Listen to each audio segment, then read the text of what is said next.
Boa noite, pessoal. Sejam muito bem-vindos ao ciclo de debates Paradoxos Atuais da Liberdade de Expressão. Esse é um projeto, né, de extensão e que também envolve pesquisa que é levado adiante, né, é realizado tanto por meio do Observatório de Políticas Culturais da UFPB, mas também nós temos parceiros, né, professores, estudantes, pesquisadores, que estão pelo Brasil inteiro. Né? Por exemplo, nós temos aqui o Observatório, quer dizer, a ONG Intervozes, o Fórum Nacional pela Democratização da Comunicação, a Artigo 19, o Instituto de Pesquisa Barão de Tararé, o Observatório Latino-Americano de Comunicação, Mídia e Direitos Humanos, o Observatório de Mídia da Universidade Federal de Pernambuco, o Centro de Referência em Direitos Humanos da UFERJ, né? E essas entidades, essas organizações participam com pesquisadores, estudantes. Né? Esse é um projeto que a gente vem se reunindo ao longo de um ano, né? Nós nos reunimos no ano passado, quinzenalmente e semanalmente, ora para estudar textos, ora chamando convidados para discutir sobre a questão da liberdade de expressão, né? Porque a gente notou, nós percebemos que é um tema que tem chamado muito a atenção nos últimos anos. Né? É um tema, digamos assim, que tem ensejado debates bastante calorosos, digamos assim, sobre essa questão. Né? O próprio título do projeto já diz: Paradoxos Atuais da Liberdade de Expressão. Né? Nós vivemos realmente um paradoxo na questão da liberdade de expressão. Eu vou falar aqui de algumas questões que estão dentro do projeto, mas que a gente pode também discutir ao longo, obviamente, da nossa interação. Veja, o relatório anual da FENAGE, né, da Federação Nacional dos Jornalistas, considerou que o ano 2020 foi um dos anos mais violentos para os jornalistas brasileiros, desde o início do registro histórico, né, dessa série, iniciado na década de 1990. Nós tivemos, ao longo também do ano 2021, já o próprio relatório deste ano da FENAGE indica isso, né, um avanço muito grande contra a liberdade de expressão partindo do poder executivo. Né? Aqui, o deputado chegou, vou falar aqui com ele. Boa noite, deputado Orlando. Boa noite, Renata. Renata, né? Isso, Renata Rolim. Oi, Renata, boa noite. Estou ouvindo a Bia aqui. Tem pessoas conhecidas aqui. Tudo bom, Orlando? Boa noite. Obrigada por aceitar o convite. Nós estamos começando, eu estou apresentando o projeto e depois a gente vai abrir para as falas e para as perguntas também, para a colaboração dos participantes. Renata, eu só vou pedir desculpa a você e a todos que acompanham aqui. Eu estou em trânsito e estou com a iluminação precária. Espero que vocês consigam pelo menos ver minha silhueta assim, à distância. Mas eu ouço perfeitamente e logo que eu chegue num lugar seguro, eu vou para um lugar que tem uma melhor iluminação, tá bom? Ok, mas a gente consegue vê-lo perfeitamente também, tá bom? Obrigado. Obrigada. Eu vou só terminar aqui as apresentações do projeto para a gente iniciar a participação de vocês e também logo em seguida o debate, né, com as perguntas. Então, eu dizia que a nós pesquisadores da universidade, a estudantes, a jornalistas, né, impactou demais esses paradoxos da liberdade de expressão que a gente tem vivido. De um lado, né, um aumento da repressão a jornalistas registrados pela Federação, pela FENAGE, a Federação Nacional de Jornalistas, né, também um ataque muito grande do Poder Executivo, né, o Poder Judiciário também, né, tradicional, já é uma tradição no Brasil, né, a limitação da liberdade de expressão de blogueiros independentes. Nós tivemos também no ano passado, em 2020, uma das primeiras condenações de jornalistas à prisão privativa de liberdade, também pelo judiciário. Então, no Brasil e no mundo, a gente vê um ataque muito grande à liberdade de expressão, de uma forma geral. Mas, ao mesmo tempo, né, nós temos aí um discurso que, digamos, em que, em determinadas situações específicas, o controle da palavra pública, né, é não só aprovado, como também incentivado por associações, sindicatos, jornalistas e até mesmo por partidos políticos progressistas. Eu falo das discussões sobre o combate à fake news e ao discurso do ódio nas redes sociais, principalmente, né?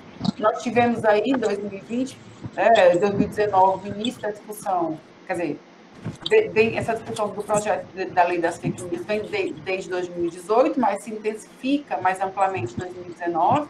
2020 também nós temos uma boa discussão sobre isso.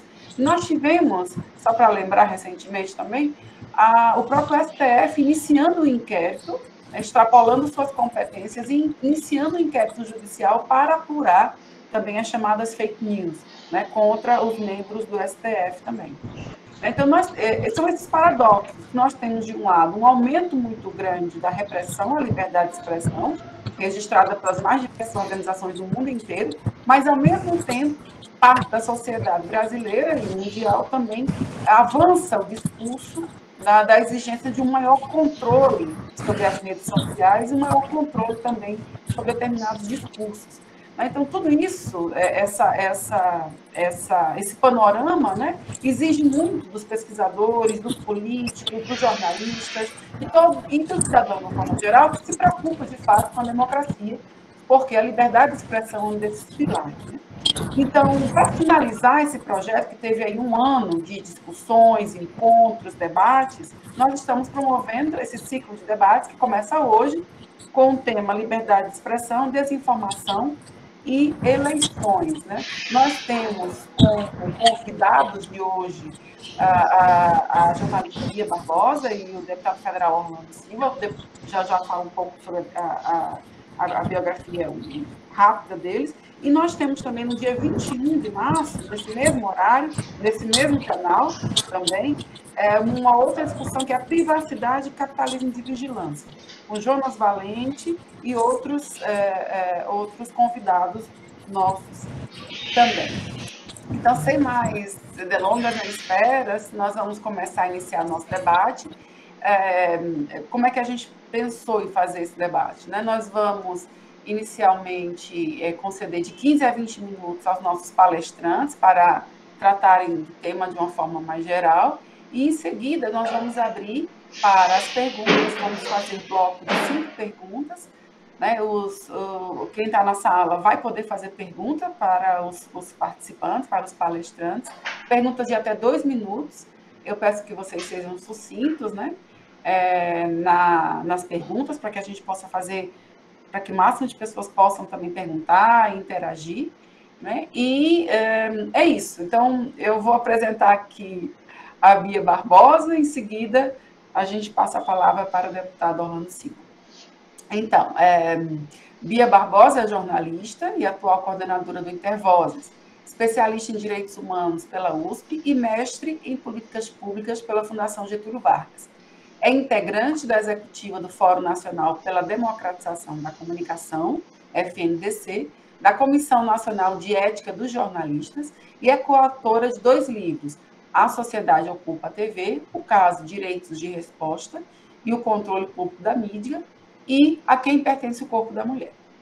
Bia, por favor, a palavra é sua, você fique à vontade para expor a sua participação. Obrigada.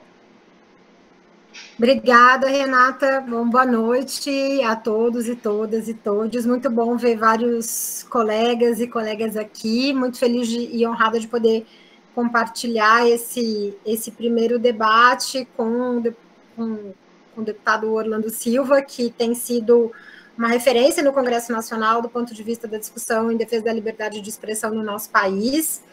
Eu vou fazer só algumas correções nesse meu currículo, que está um pouquinho desatualizado. Eu já não faço parte mais da coordenação executiva do Intervozes, nem da executiva do FNDC. Foram espaços que eu participei algum tempo atrás. Hoje eu sou integrante, sigo associada do Intervozes, mas sou integrante da Coalizão Direitos na Rede e represento a Coalizão Direitos na Rede no Comitê Gestor da Internet como uma das representações do terceiro setor, né? E é por conta dessa representação, desse lugar, enquanto uma das pessoas que integram ali uma das 4 cadeiras do Comitê Gestor da Internet, que eu tenho acompanhado mais de perto esse debate também no âmbito da Coalizão Direitos na Rede, em torno do PL 2630, que acho que vai ser o foco da nossa discussão hoje aqui, em torno dos desafios para as eleições e do combate à desinformação.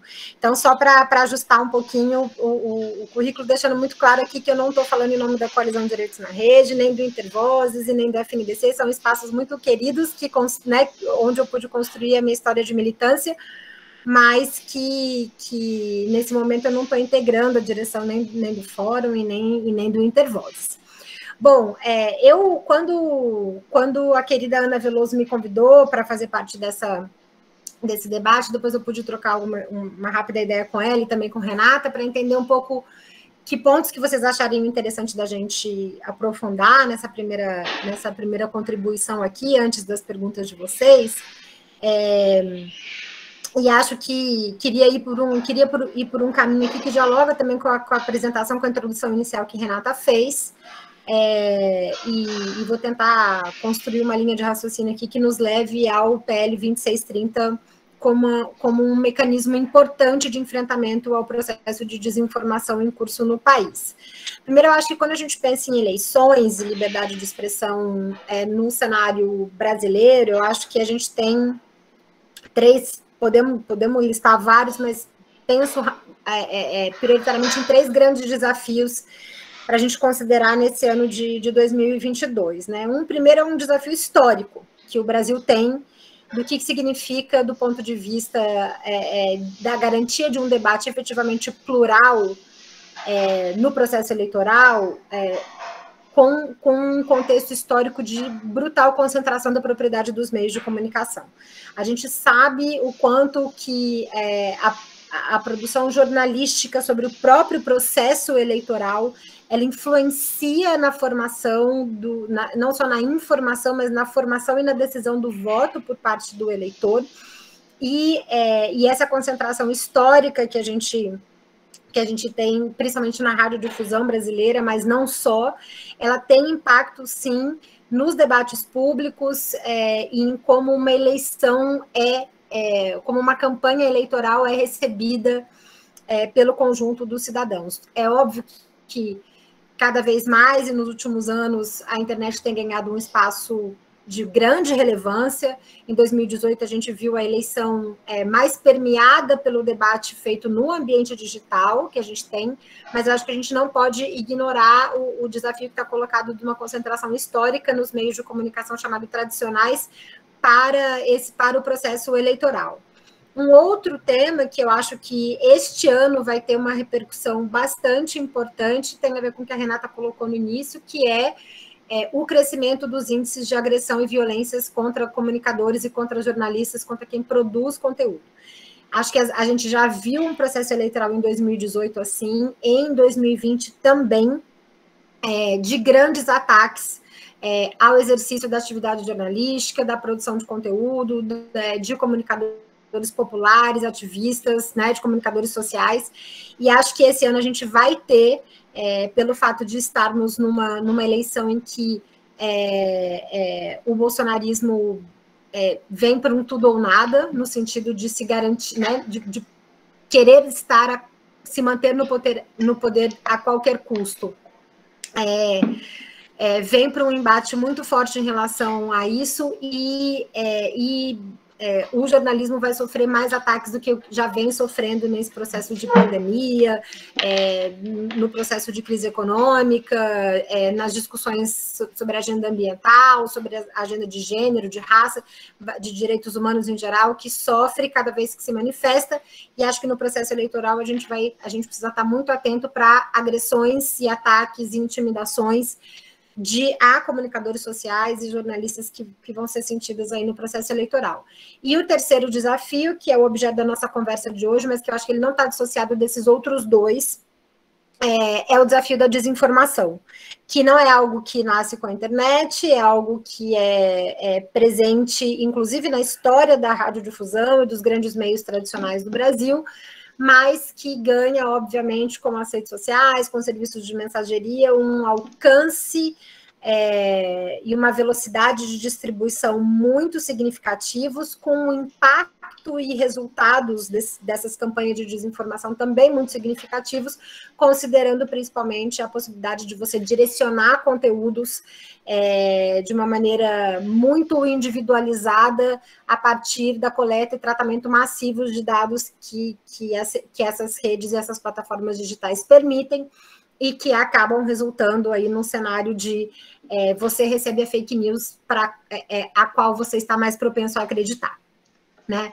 Então, num processo eleitoral, esse tipo de desafio é ainda maior do que fora desse período, e o tipo de impacto que a gente pode ter no resultado eleitoral não é pequeno, né?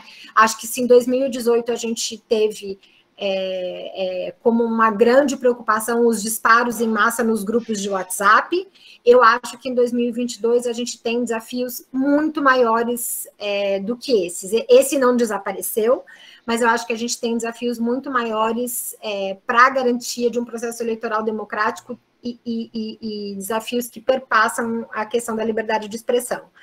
Em primeiro lugar, a gente tem muito mais plataformas digitais operando, prestando serviços e recebendo usuários brasileiros, né?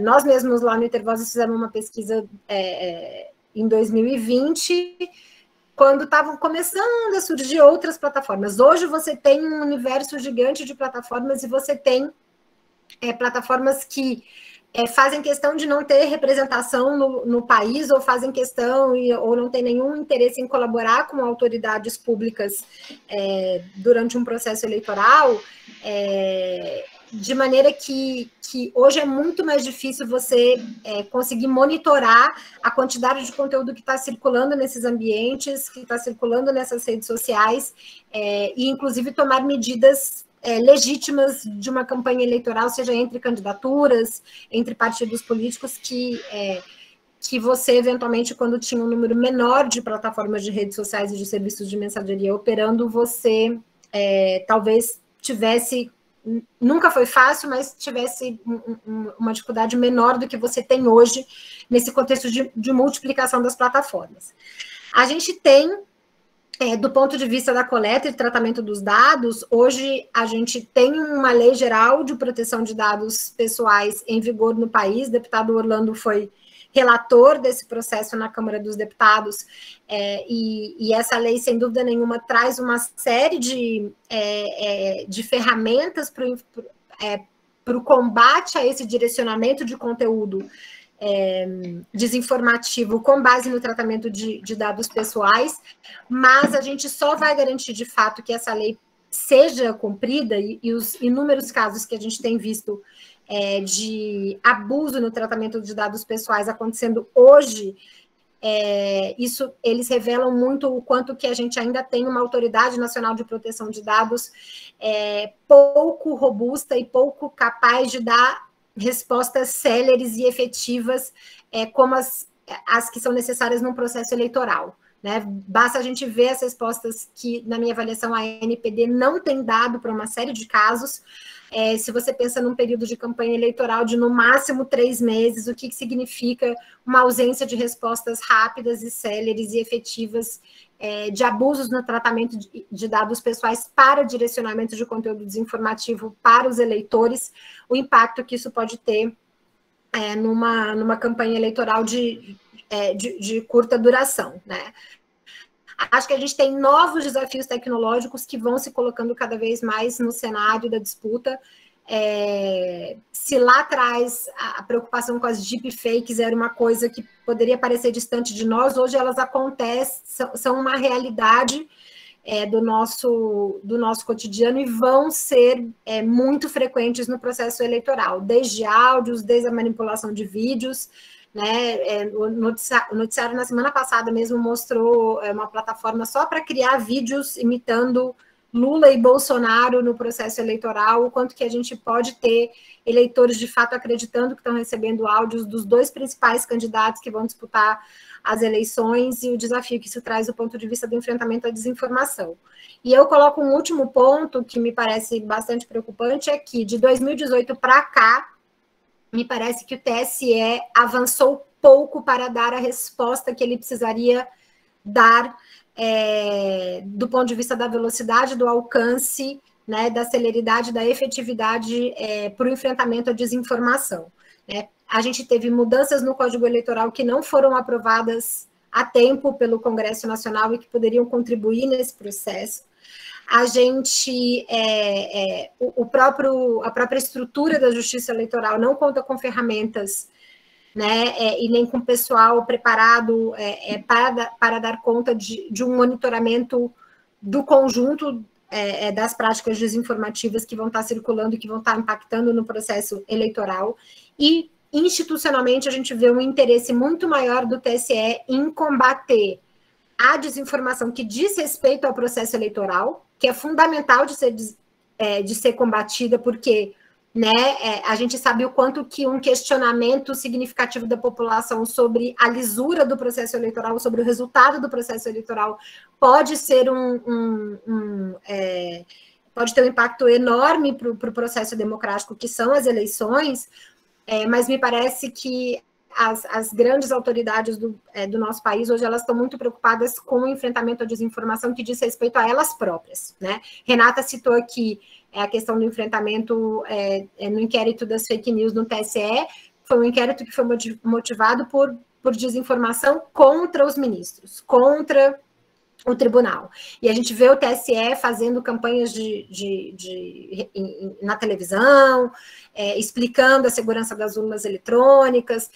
Os ministros atuaram muito fortemente no momento em que o Congresso Nacional estava discutindo a questão do voto impresso, né, que felizmente não foi aprovada, né? Mas ainda me parece uma preocupação muito direcionada para o enfrentamento à desinformação sobre as próprias instituições eleitorais, ou sobre a corte, ou sobre, enfim, o judiciário brasileiro. Me parece que o grosso da desinformação que circula no processo eleitoral, que é entre candidaturas, né, que é no debate público, que é entre partidos, né, e que no Brasil claramente é uma estratégia de campanha da extrema-direita e que vai vir com muita força para esse processo eleitoral. Acho que a gente tem nas instituições, as nossas instituições ainda estão muito pouco preparadas para responder a esse desafio que está colocado. Então, eu tenho uma preocupação muito grande com o que vai ser esse processo eleitoral. Acho que vai ser a distribuição de desinformação vai ser maior do que o que a gente tinha em 2018 e com desafios ainda mais difíceis de serem superados, como essa questão das deepfakes, né? E acho que isso, o fato das nossas instituições não estarem preparadas para isso, coloca na mão das plataformas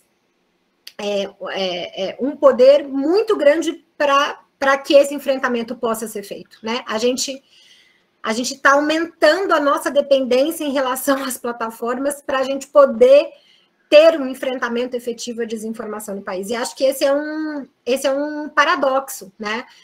Para usar aqui o mote do ciclo de debates que vocês estão organizando, porque, ao mesmo tempo que a gente tem uma necessidade de aumentar o enfrentamento à desinformação, a gente, para fazer isso hoje, com as ferramentas que a gente tem à disposição, não quero dizer que a gente não tem como fazer enfrentamento à desinformação com o que a gente tem hoje, tá? Eu acho que a gente tem ferramentas de investigação, eu acho que é fundamental a gente pensar em como aparelhar mais Ministério Público, Polícia Federal e as autoridades que têm condições de fazer esse tipo de investigação para responsabilizar as grandes campanhas desinformativas que não acontecem só no processo eleitoral, que acontecem, vimos aí o que foi todo o processo durante a pandemia da Covid e a discussão das vacinas no país, a agenda ambiental, de gênero e tantas outras que são muito permeadas por disputas de campanhas desinformativas. Mas a gente tem, ao passo que a gente tem essa necessidade de enfrentamento da desinformação, a gente tem um paradoxo que é a gente aumentar o poder dessas plataformas, porque a gente depende delas para fazer esse enfrentamento, considerando as poucas ferramentas que a gente tem hoje para fazer. E aí eu termino um pouco essa primeira provocação inicial, para a gente poder ouvir o deputado Orlando Silva, deixando uma avaliação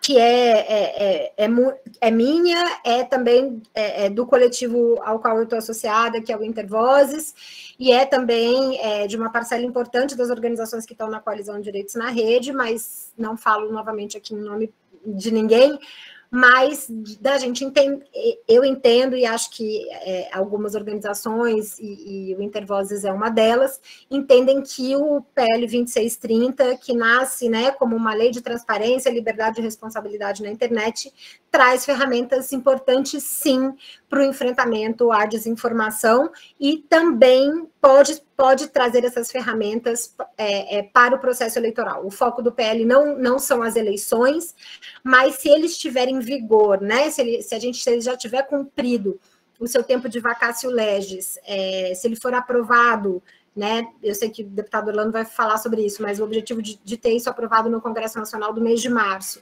e isso poder correr o prazo de vacatio legis, e essa lei, se essa lei estiver em vigor durante o processo eleitoral, não há nenhuma dúvida que as regras que ela estabelece de transparência para o funcionamento das plataformas, de identificação de contas automatizadas, de identificação de conteúdos patrocinados e impulsionados, de restrição ao disparo em massa dentro dos serviços de mensageria, de construção de uma lógica para você garantir a guarda de dados de contas suspeitas e poder investigar posteriormente se essas contas estão distribuindo desinformação. Tudo isso eu acho que são elementos que nos ajudam no enfrentamento ao processo eleitoral. A gente não vai, né, garantir que uma lei só acabe com a desinformação no processo eleitoral. A gente precisa enfrentar esse fenômeno que é muito complexo a partir de diferentes vetores, e aí a gente pode falar sobre várias coisas durante a conversa, desde, né, educação midiática, leitura crítica do próprio funcionamento da internet, até ampliação do acesso à internet para o conjunto da população, superando todas as barreiras que a gente tem com os pacotes muito limitados de acesso a dados que impedem praticamente que as pessoas possam fazer comparações de informação e verificação de informação pelos seus pacotes super reduzidos de dados, enfim, uma série de questões que a gente pode, de medidas que a gente precisa contar para poder fazer o enfrentamento no processo eleitoral, mas passo o bastão aí para a gente ouvir o deputado Orlando Silva, entendendo, né, que o PL 2630 pode sim trazer ferramentas muito importantes para o enfrentamento à desinformação no país, e construir bases muito democráticas para um debate mais amplo que a gente precisa fazer, que é o debate de regulação de plataformas, que vai além do enfrentamento à desinformação, e que esse projeto de lei também dá um pontapé importante nesse sentido. Então, fico nos meus 15 minutos aqui para a gente poder ouvir o deputado e fazer essa conversa girar. Obrigada. Obrigada, Bia, por sua colaboração, por sua participação. Vou fazer aqui uma rápida apresentação também do deputado, para que a gente abra a palavra sem demora para ele, né? Então, Orlando Silva, né, é deputado federal eleito desde 2014, né, filiado ao Partido Comunista do Brasil, foi ministro do Esporte nos governos Lula e Dilma Rousseff, e também na Câmara dos Deputados foi vice-líder da presidente Dilma Rousseff entre os anos 2015 e 2016, anos quentes, né? E, além de sua vasta experiência em produção legislativa, é atualmente o relator do PL 2630, o famoso PL das fake news. Pois não, deputado, fique à vontade para as suas colocações. Obrigado, Renata. Como disse, eu vou enfrentar essa conversa aqui em condições pouco confortáveis. Espero que, pelo menos, nós não fiquemos desconectados, que eu estou em trânsito e espero chegar logo a tempo de, em melhores condições, fazer o debate com os que participam aqui.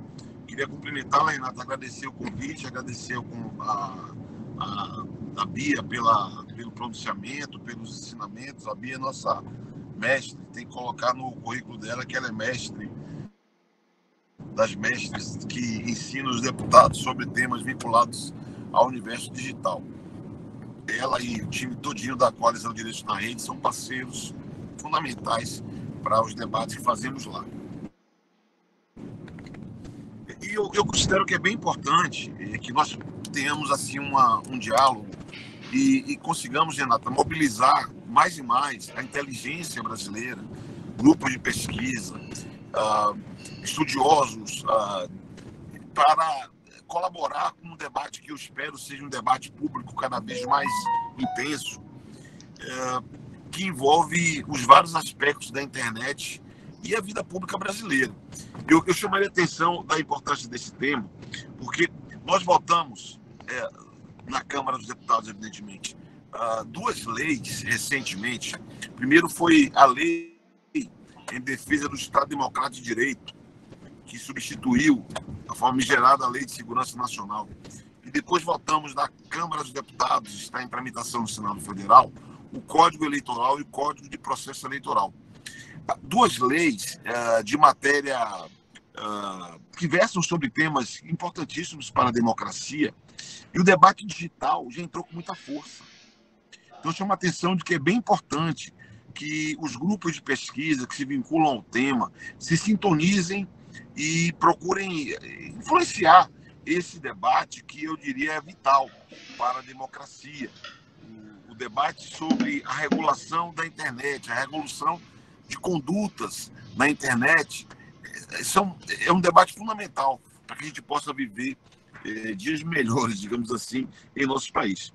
Eu queria começar aceitando a provocação de vocês, que refletem sobre liberdade de expressão, desinformação e eleição, dizendo que, mais que nunca, nós precisaríamos situar historicamente a garantia fundamental que a Constituição nos permite, que é a liberdade de expressão, e considerá-la que não é algo absoluto. Queria que a gente conversasse um pouco sobre isso, né? Há limites à liberdade de expressão, se me permitissem oferecer uma questão para reflexão. Há limites, porque há um discurso que, na prática, ele é liberticida, eu diria. O Bolsonaro, o presidente da República, lidera um movimento no país e ancora muito do discurso que eles fazem na defesa da liberdade de expressão. Mas quando eu falo que ela é liberticida, porque ele usa a liberdade de expressão para atacar a liberdade de expressão.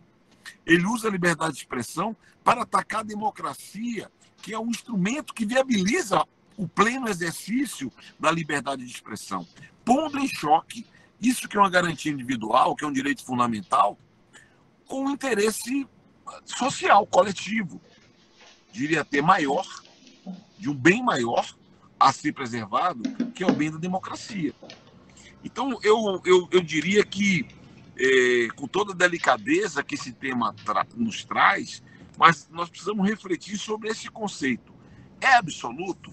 É possível sustentar como direito absoluto, ainda que aqui e ali ele fira institucionalmente o que se estruturou no país como sistema, como padrão para a garantia desse e de outros direitos fundamentais? Porque a minha impressão é que o que se vê no Brasil de hoje, por exemplo, com a medida provisória encaminhada pelo presidente Jair Bolsonaro, que foi rejeitada a tempo pelo Congresso Nacional, com o projeto de lei que foi encaminhado pelo presidente Bolsonaro, que está dormindo numa das gavetas do presidente da Câmara dos Deputados, felizmente, o que se tenta é, sob o argumento da liberdade de expressão,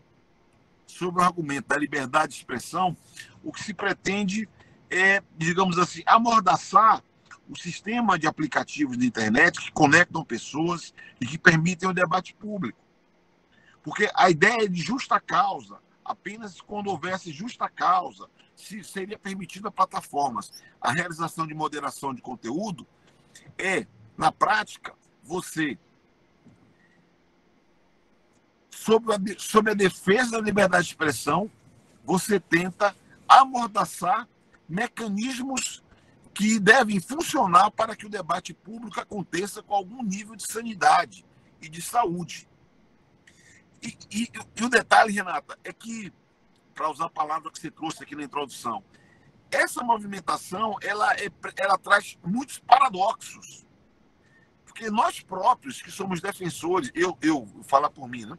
Eu que sou defensor não só do direito de moderação pelas plataformas digitais, mas, na minha percepção, eles têm obrigação de fazer a moderação de determinados conteúdos. Portanto, numa flagrante contradição com o movimento liderado pelo campo de Bolsonaro no Brasil, ao mesmo tempo em que eu defendo esse direito e essa obrigação das plataformas, eu creio que é importante se estabelecer parâmetros e limites para o exercício desse direito. A moderação de conteúdo sem um devido processo, para usar uma expressão que está marcada no projeto de lei 2630, que exige a notificação ao usuário por parte das plataformas, que permita a exposição de um contraditório, de uma contestação da moderação feita pela plataforma, ela é uma violência.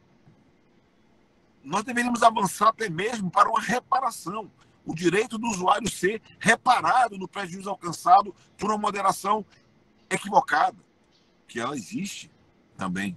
Portanto, é um processo em que fazer a defesa da liberdade de expressão, ela traz consigo muitos paradoxos quando nós observamos a operação do fenômeno no ambiente das redes sociais.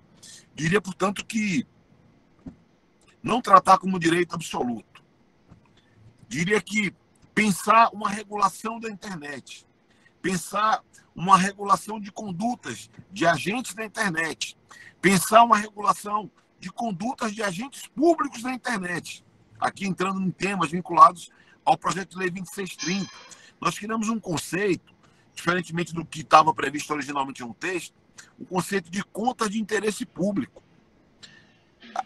Eu diria que abordar temas como esse são importantes para o combate à desinformação e para garantir o mínimo de rigidez no processo eleitoral. Porque agentes públicos têm uma potência enorme na sua comunicação.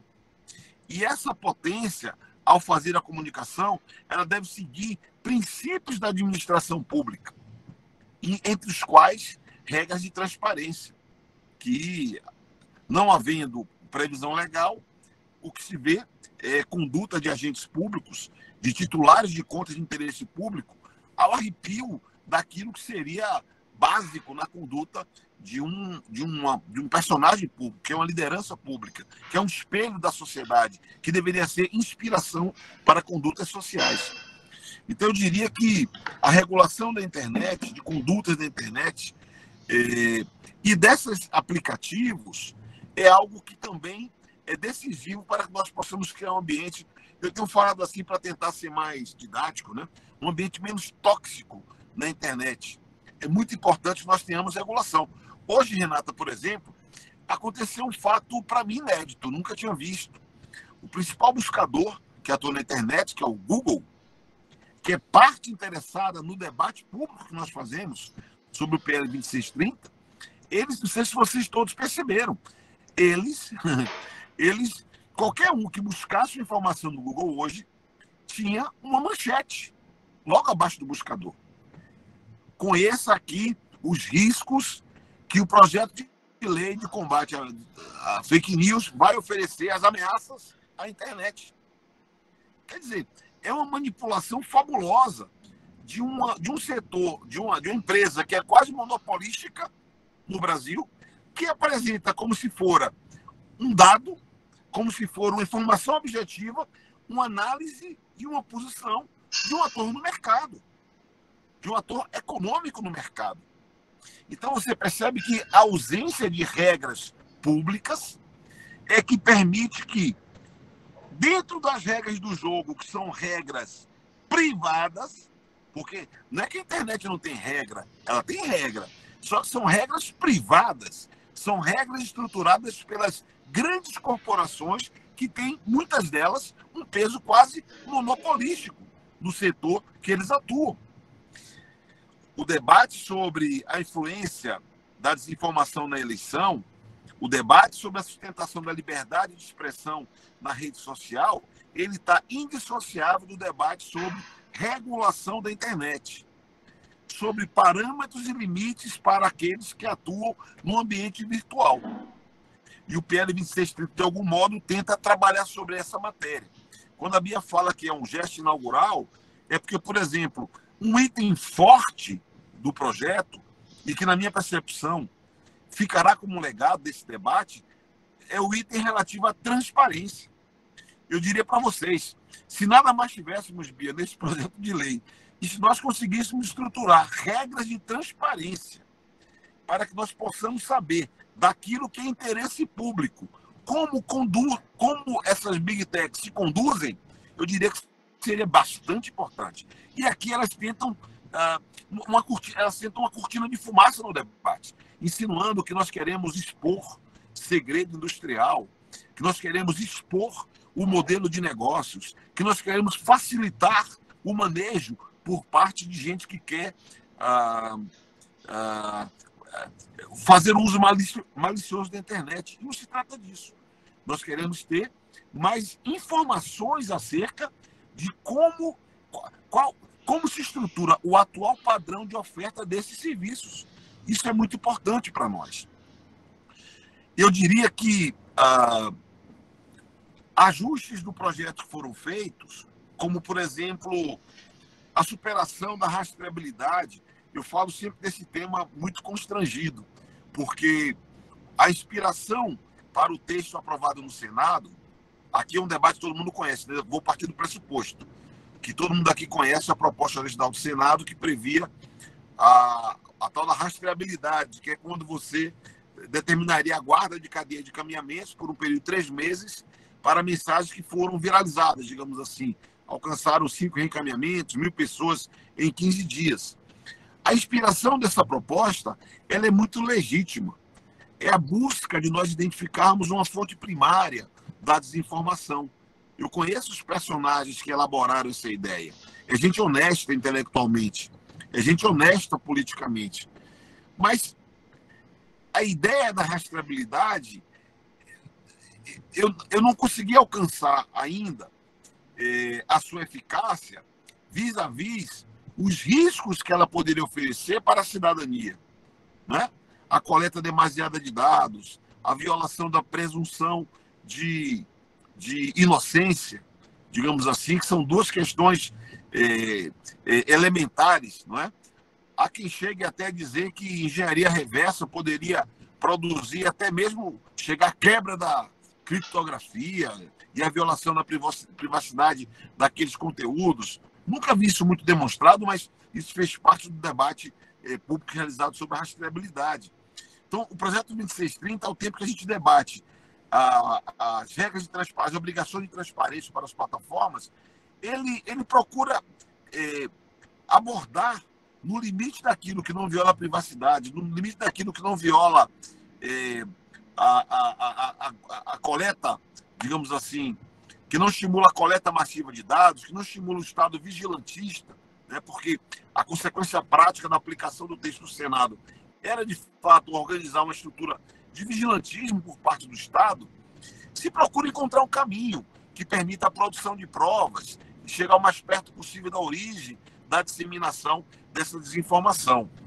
Houve um debate, Renata, que nós fizemos sobre adequação ou não de se prever algum tipo penal desse tipo de norma.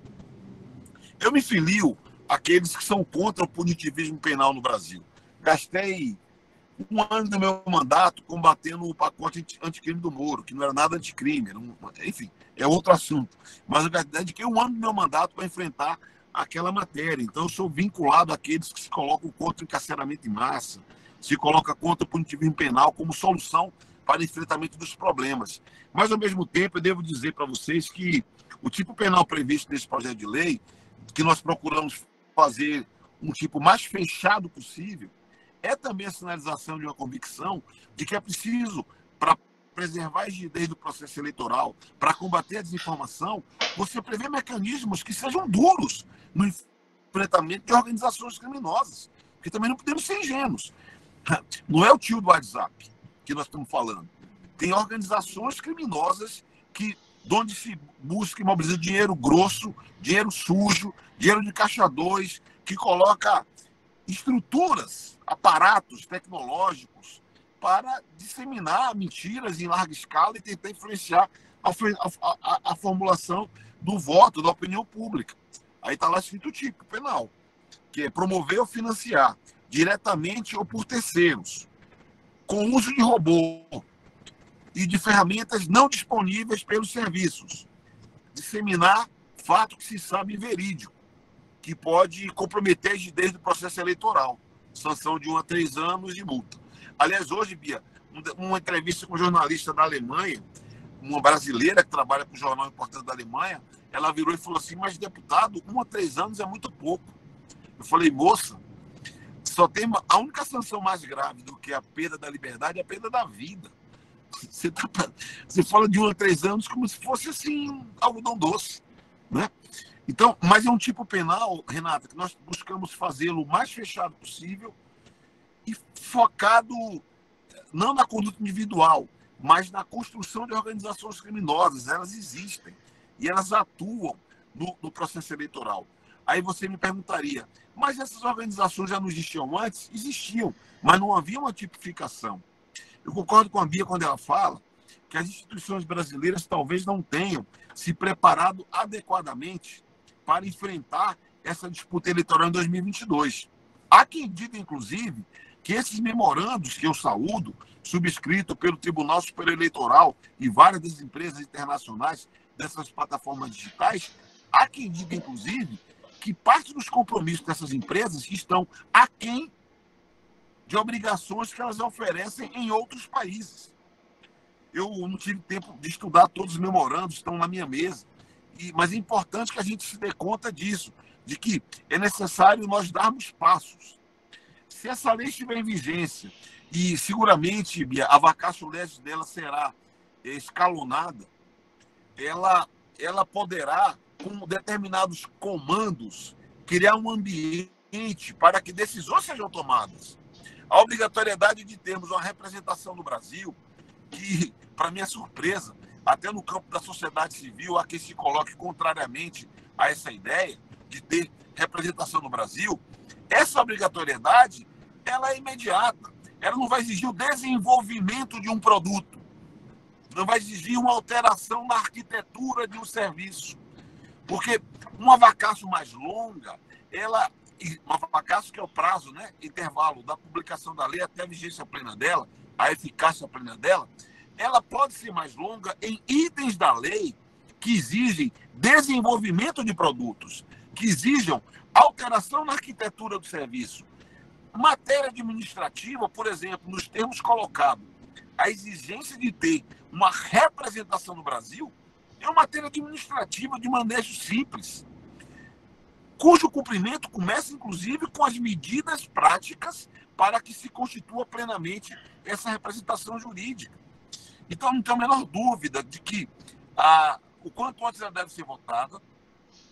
Amanhã eu começo, Bia, um esforço concentrado no Senado Federal, porque nós temos que pactuar o texto Câmara e Senado. Meu primeiro encontro é com o nosso grande amigo, senador Ângelo Coronel, às 14 horas de amanhã, no Senado Federal.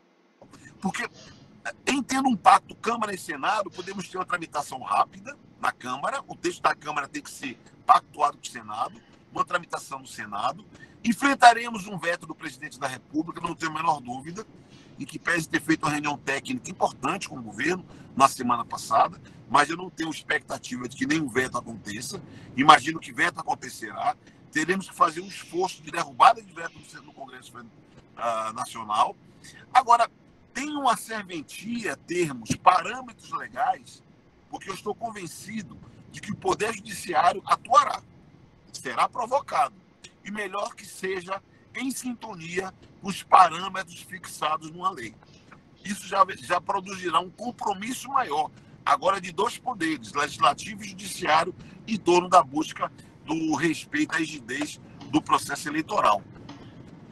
Daqui até a votação do texto, provavelmente nós podemos ter ajustes, aperfeiçoamentos, há debates muito vivos, né, que alcançam esse projeto de lei, debates que para alguns são polêmicos, que dizem respeito à imunidade material dos parlamentares, remuneração de conteúdo jornalístico, que é um tema bastante polêmico no nosso universo também.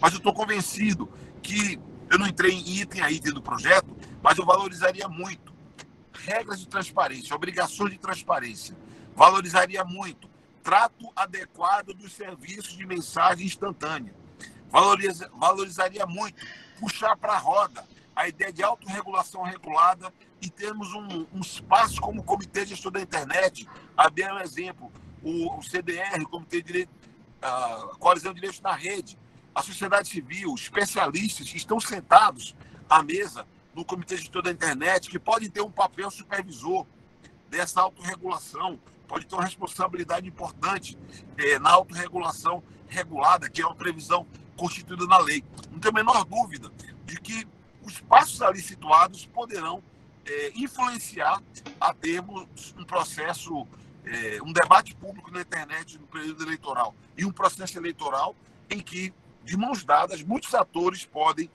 atuar para combater a desinformação. Concluo, Renata, dizendo o seguinte: o enfrentamento da desinformação não é uma batalha de curto fôlego. Não há um projeto de lei que resolva.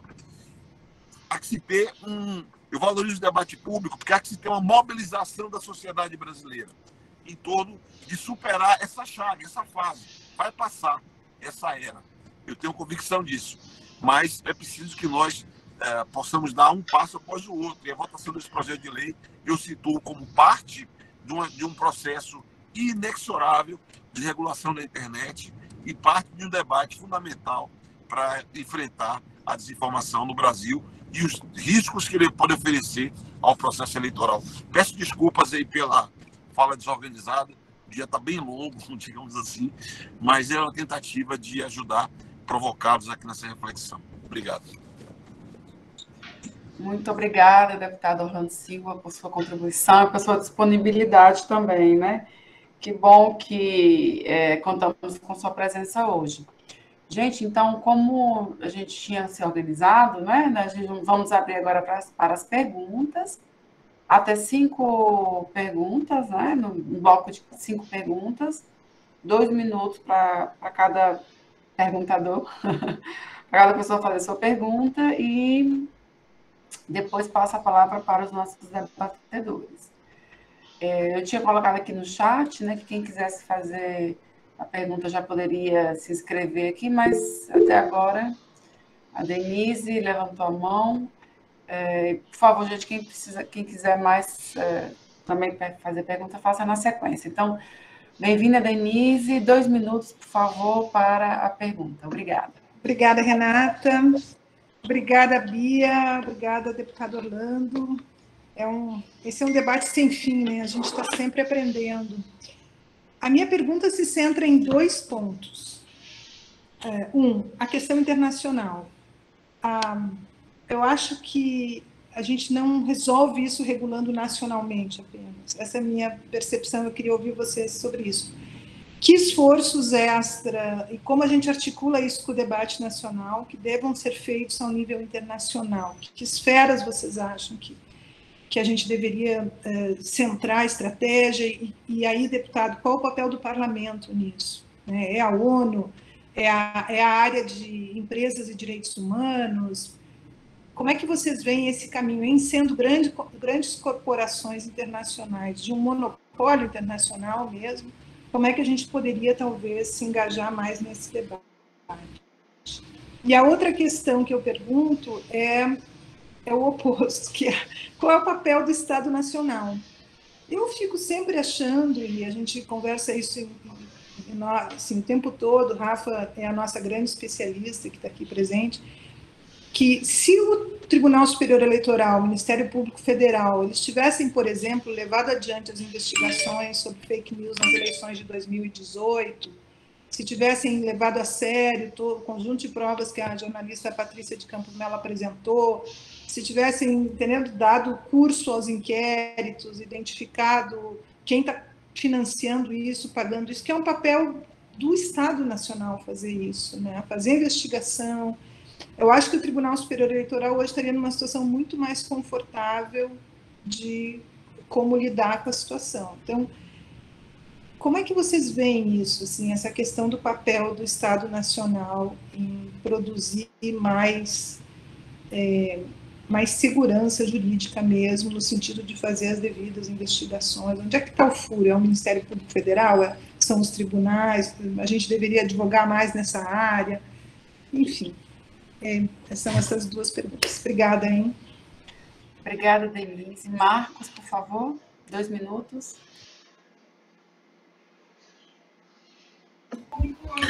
Quero dar boa noite, parabenizar pelo debate, parabenizar o Observatório pela iniciativa, parabenizar a Bia Barbosa aí por ter dado tantas informações, e o Orlando, bom ver você aí, o pessoal voltar a sempre participar, né, mesmo em trânsito, seja onde for, aí, de contribuir com esse debate. A minha pergunta é muito simples, eu sou Marcos Urupá, sou aqui da Universidade de Brasília, sou jornalista também. Estou concluindo doutorado agora em temas relacionados à internet, estou pesquisando neutralidade de rede, direito à comunicação, mas a minha pergunta aqui vai para o Orlando, como jornalista. Orlando, você tinha dito que ia botar esse texto para a gente tentar as negociações para votar aí agora em março ainda, né? Amanhã tem uma reunião com o Ângelo Coronel, eu te pergunto, como é que estão essas negociações com os líderes aí para tentar colocar esse texto? E se realmente esse prazo está mantido ou não. É isso. Obrigada, Marcos. Ona, nossa pesquisadora integrante do grupo, por favor. Olá, boa noite, pessoal. Boa noite à mesa, né? Renata, Orlando, Bia. É uma satisfação acompanhar esse debate, né? A gente começar com o pé direito esse ciclo que é o resultado desse ano de estudos, de discussões, de pesquisas que a gente tem realizado. Minha pergunta para ambos, né, tanto para Orlando quanto para a Bia, é que eu acho que realizar essa tarefa, né, de garantir a democracia nas redes, de diminuir esse poder das plataformas e também combater fake news, desinformação, todos esses processos que a gente vem tendo essas experiências, né, ao longo dos últimos anos, né, do desenvolvimento dessas tecnologias, dessas plataformas, melhor dizendo, e redes sociais, exige que a gente tenha muito bem definidos alguns conceitos. Um deles, né, que acho que lança um desafio mais complexo, é definir desinformação ou notícia falsa. E aí eu queria saber também os avanços dos debates, tanto desse debate mais teórico, né, que vem... Acho que o Intervozes tem estado muito à frente nessa discussão para a definição desse conceito, como também aquilo que o deputado Orlando prevê que possa ser um conceito adequado para a legislação, né, tanto de notícia falsa como desinformação. Obrigada. Obrigada, Ona. Na sequência, Laís, por favor, até 2 minutos. Oi, gente, boa noite. Primeiro, parabenizar pelo debate, muito rico. Me chamo Laís, sou da Universidade Federal de Pernambuco e queria trazer uma questão para a gente pensar junto, assim, que parte muito de uma inquietação da pesquisa que eu estou desenvolvendo no doutorado agora. Eu trabalho com sites de direita e extrema-direita e a atuação desses sites na política brasileira. Meu recorte é justamente a eleição desse ano. E eu queria vocês os ouvir falando sobre desinformação, sobre liberdade de expressão, que é, como o deputado muito bem colocou, a defesa de Bolsonaro dessa liberdade de expressão contra a liberdade de expressão, né? E aí nas lives em que ele faz, enfim. E esses sites de direita e extrema-direita, vulgo Terça Livre, que agora não existe mais, né? Mas tem outros que estão no mesmo segmento. Eu queria trazer para essa conversa, eu queria ouvi-los, se possível, como é que vocês visualizam o papel desses sites também, né?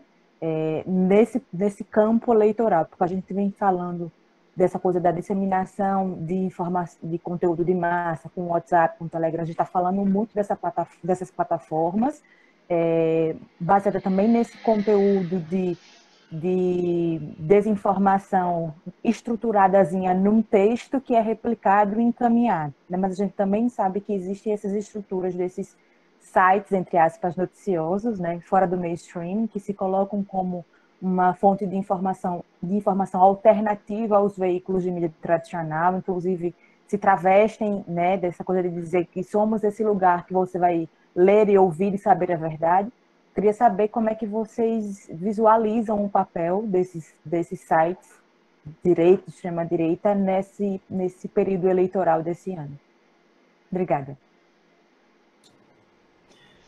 Bom, tivemos até agora 4 inscrições, mas acho que já são bastante perguntas, né? Perguntas complexas. Eu pediria, então, que a Bia e o Orlando se colocassem para, em seguida, a gente fazer mais um bloco.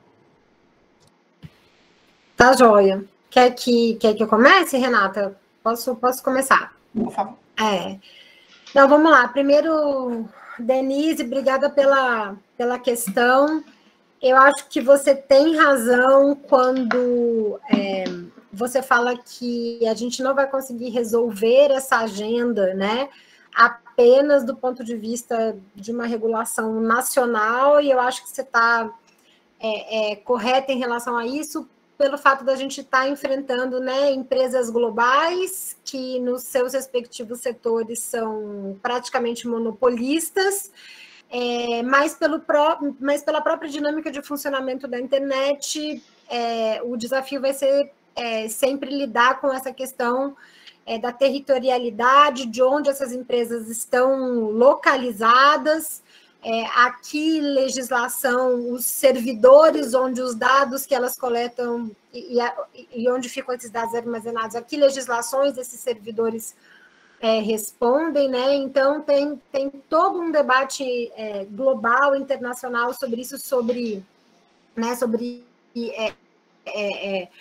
os limites e as fronteiras dos países em relação à agenda de internet. Eu acho que, de fato, a gente precisa conseguir fazer esse debate em paralelo, e aí eu vou falar porque eu acho fundamental a regulação nacional, mas sempre com um paralelo na agenda internacional. Acho, por exemplo, que as relatorias para a liberdade de expressão dos diferentes organismos que existem, da OEA, da CIDH, né, da ONU, da Comissão Africana, têm se manifestado sobre o tema da desinformação, têm entendido o tema da desinformação como um desafio para a garantia do pleno exercício da liberdade de expressão, e aí reforço o que o Orlando colocou, que não é um direito absoluto e não pode ser tratado dessa forma, mas entendendo o fenômeno da desinformação como um fenômeno que impacta o exercício da liberdade de expressão. E acho que as relatorias têm dado pistas importantes de como que esses temas podem ser tratados no universo internacional, né? Seja desde de você pensar como que organismos multilaterais ou internacionais que tenham a agenda da liberdade de expressão como central podem acionar esses espaços. A gente teve no segundo semestre do ano passado, e ainda não se concluiu, um diálogo que foi chamado Diálogo das Américas, promovido pela própria Comissão Interamericana de Direitos Humanos, que tinha um dos eixos a questão do enfrentamento à desinformação.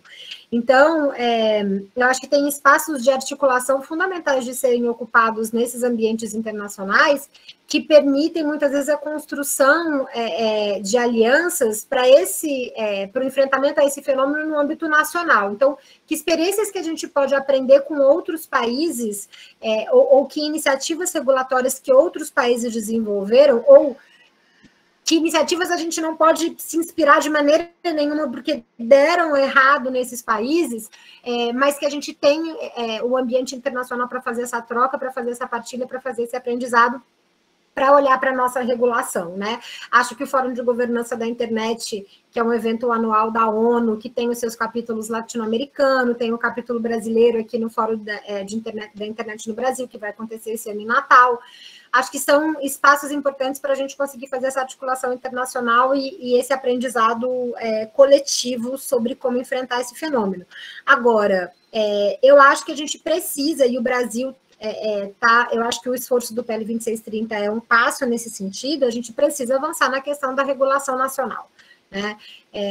O Observacom, por exemplo, que é o Observatório Latino-Americano de Convergência e Regulação de Meios, puxou uma iniciativa de uma discussão a partir da perspectiva latino-americana sobre regulação de plataformas, que várias organizações que estão aqui que se somaram e participaram. A própria Alsur, que é uma outra rede de organizações latino-americanas, também tem feito debate sobre regulação de plataformas, olhando para as possibilidades dos estados nacionais olharem para isso. Você falou sobre a questão do papel da investigação.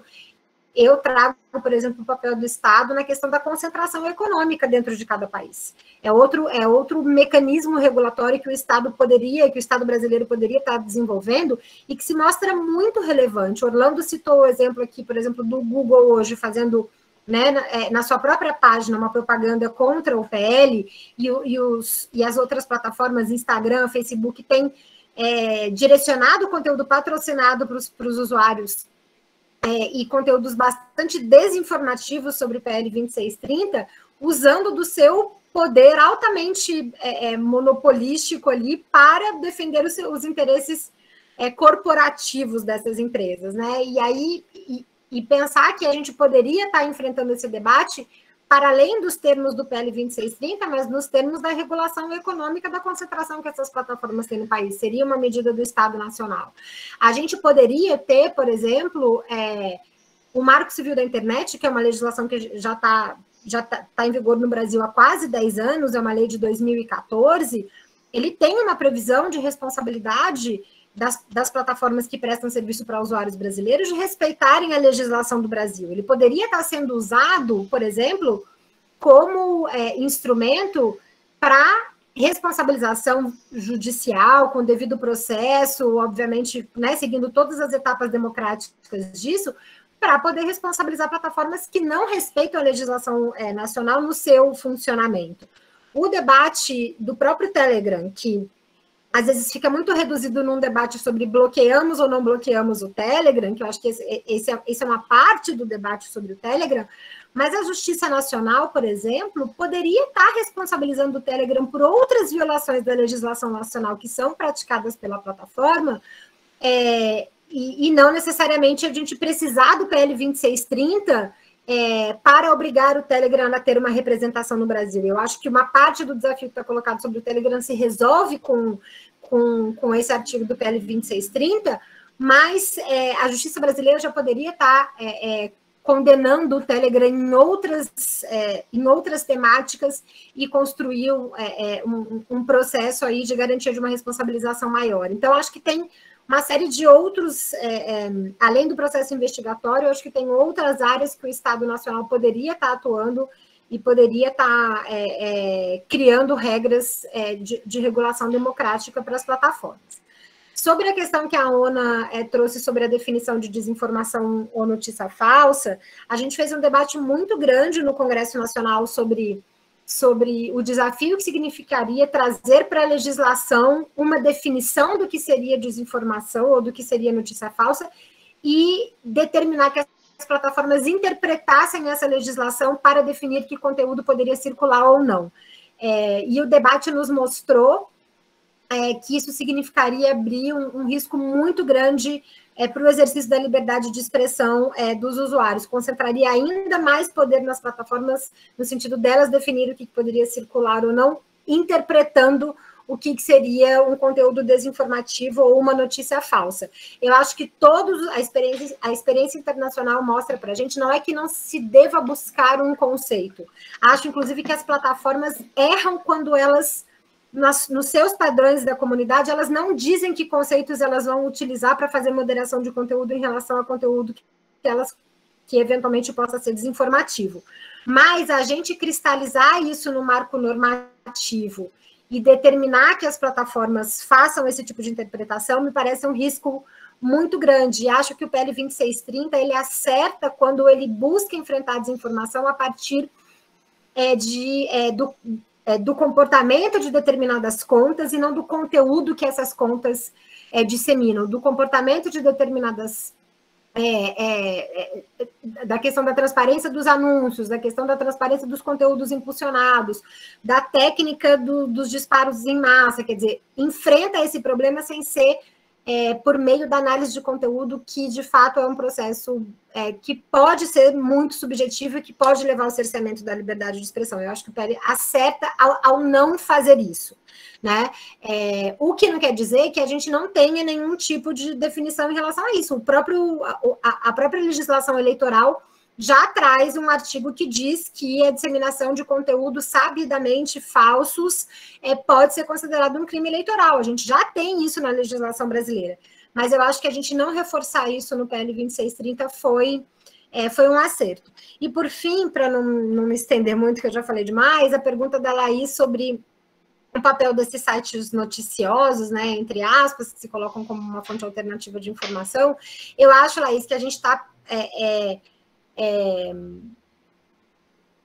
esses sites, né, surgem num contexto de crescimento do conservadorismo, de crescimento da extrema-direita no país, encontram um nicho de consumidores de informação muito frutífero ali para esse segmento da nossa sociedade, produzem informação e distribuem desinformação fazendo muito bem o direcionamento desses conteúdos a partir do perfilamento do seu público leitor, com o uso de dados pessoais, e acho que a gente paga um preço histórico pelo fato da gente ter uma população ainda muito pouco formada de maneira crítica para lidar com os meios de comunicação. E aí, independentemente da gente estar falando de conteúdos maliciosamente desinformativos ou da chamada mídia tradicional, né? Acho que a população que acredita em determinados conteúdos claramente desinformativos é uma população que não passou por um processo formativo e educacional suficiente para se blindar e para ter uma postura autônoma e crítica diante desses meios. E que não vai ser a gente bloqueando esses sites e censurando, nem que seja judicialmente esses sites, que eu acho que a gente vai resolver esse problema.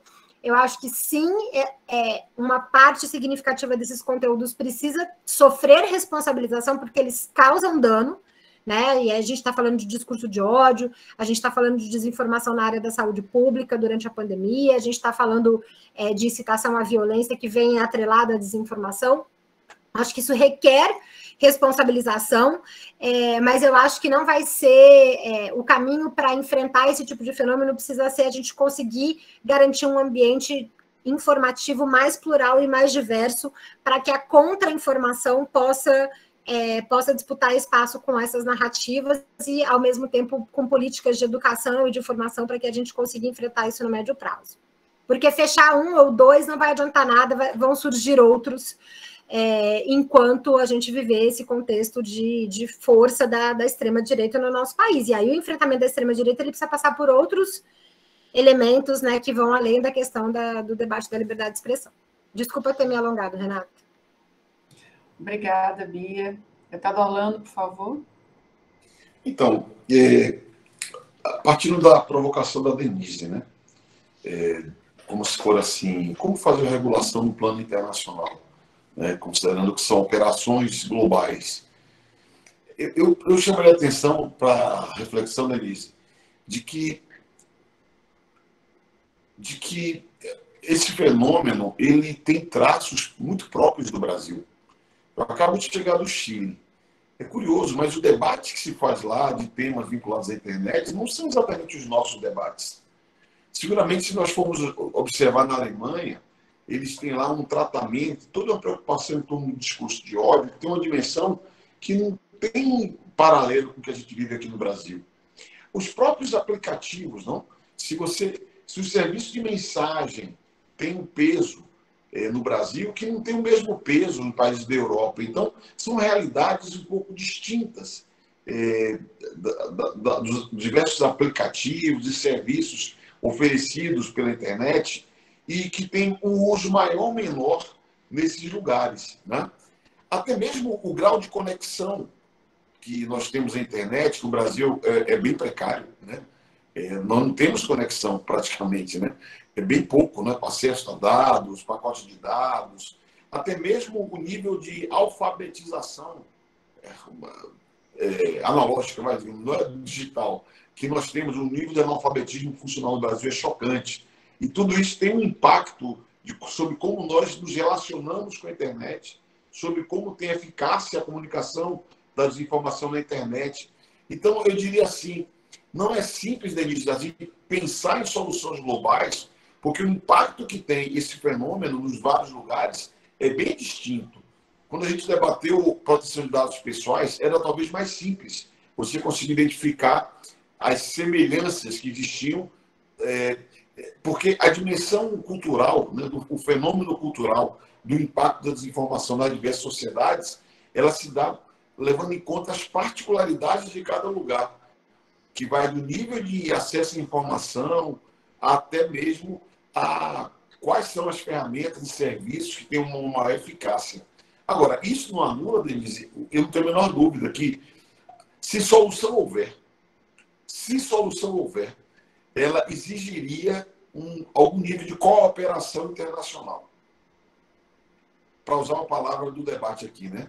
Com o paradoxo de que essas Big Techs, elas também têm vinculações com estados nacionais, objetivamente. Não por acaso, os grandes atores econômicos e políticos internacionais são base. Eu falo da China, eu falo dos Estados Unidos. E aqui acolá são corporações globais, mas aqui acolá servem a interesses. Eu não quero fazer aqui um debate sobre a guerra na Ucrânia, tá? Da Rússia com a Ucrânia. Mas vê-se uma operação que essas empresas fazem, objetivamente. Ou seja, elas se submetem, no limite, a estratégias de disputas globais. Então, é um paradoxo, né? Nós temos convicção de que requer certas soluções globais, voltando ao tema proteção de dados pessoais. O Regulamento Geral da União Europeia, ou ao CBE, quando traz exigências vinculadas à proteção de dados pessoais, seguindo determinados parâmetros, criou um ambiente de regulação global. Porque cria certos estándares, certos padrões que países como o Brasil, ao se vincular, na prática, se estrutura um sistema global, de algum modo. Né? Então, a gente vai ter que viver isso. Eu apostaria, Denise, que uma hora a gente vai ter que ter uma sincronia de legislações nacionais, por óbvio, porque não é simples uma legislação que tem um caráter extraterritorial. Só se dá a partir de cooperação. Temas como extradição. Você pode ter uma execução de pena no outro país? Pode. Você pode ter extradição? Pode. Mas isso só se dá por cooperação internacional. A minha impressão é que uma hora isso vai chegar. Porque esse caminho que nós trilhamos, essa disrupção, para usar a palavra da moda, veio para ficar. E os países, os estados nacionais que têm o seu lugar, eles precisarão ter um grau de cooperação grande. Né? São empresas globais, mas as regras nacionais, elas podem ser cumpridas. Sempre eles vão fazer a chantagem, não é? Estão querendo impor, violar o nosso negócio, vamos sair desse mercado. A última vez que eu vi isso foi da Meta, essa empresa que junta alguns dizendo que vão desligar o Instagram e o Facebook, eu acho, na União Europeia, porque eles estão sendo contestados lá por tratar dados de europeus fora da Europa, violando a lei local. Né? Mas eles fazem essa chantagem. Mas a lei nacional tem um valor e considero que a gente precisa desenvolver o nosso arsenal legislativo para que as instituições nacionais possam ter, Denise, mais potência. Marcos, a gente segue lutando para que tenhamos texto em março. Não é simples, é sempre muito difícil. Mas eu tenho fé, eu sou um homem de fé e trabalho muito. Vamos trabalhar para que a gente tenha em março um texto que reflita um pouco dos debates. Tem um pedaço das questões que são polêmicas, que só vão ser resolvidas no voto. Não tem como resolver certos temas com convergência. Se houvesse chance, já teria resolvido, que eu ouço muitas pessoas. Mas tem matérias que nós vamos decidir no voto e espero ter texto ainda em março, Marcos. E o argumento que mais cola no ambiente da Câmara dos Deputados é o seguinte: ou decidiremos nós, ou o Judiciário decidirá. Então, aos que são críticos ao ativismo judicial, nos ajudem a ter parâmetros para que a lei e o Poder Legislativo possam cumprir com sua competência. A coluna levantou a questão da desinformação, eu considero que a Bia já respondeu, subscreveria a resposta da Bia. O que nós mais chegamos perto da conceituação é o que está no Código Eleitoral, que é difundir fato que se sabe inverídico, né? A gente só mudou no tipo penal para disseminar fato que se sabe inverídico. É o que mais chega perto do conceito de desinformação, né? Mas não é simples. Tem 8 tentativas de conceituar desinformação entre os 83 projetos de lei que estão apensados a esse projeto que nós estamos debatendo. Nenhum deles dá conta de ter algo que seja consolidado. O mundo não deu conta. Não tenho notícia de nenhum lugar um conceito consolidado do que vem a ser desinformação. E, por fim, a Laís trouxe um debate. Primeiro, Laís, eu diria que nós precisamos, do Brasil, passar a considerar que essa conduta da extrema-direita, esse comportamento da direita, esse ativismo conservador, é um fenômeno que, na minha percepção, ele veio para ficar. Não é um fenômeno assim que passageiro. Até os personagens podem ser passageiros, Bolsonaro, bolsonaristas, mas esse ativismo... Hoje, o Valor Econômico publicou uma matéria, você deve ter visto, situando o espectro político ideológico, né?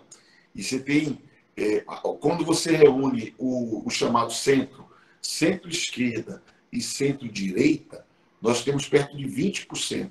20% se coloca como centro-esquerda, centro e centro-direita. Quando você pega esquerda, extrema-esquerda, direita, extrema-direita, você tem perto de 35% de cada um desses espectros. E o espectro de direita e de extrema-direita, a pessoa se autodeclara, é bastante expressivo. Então, esse é um fenômeno que tem a ver com muitos fatores, né? Econômicos, sociais, culturais, políticos. Tem a ver, na minha percepção de comunista, até com a crise do capitalismo. É sempre um ambiente de florescimento desse tipo de perspectiva de extrema-direita, né? Em sendo assim, eu não tenho a menor dúvida de que isso vai contaminar. Eu não me preocupo muito com o terça livre, né?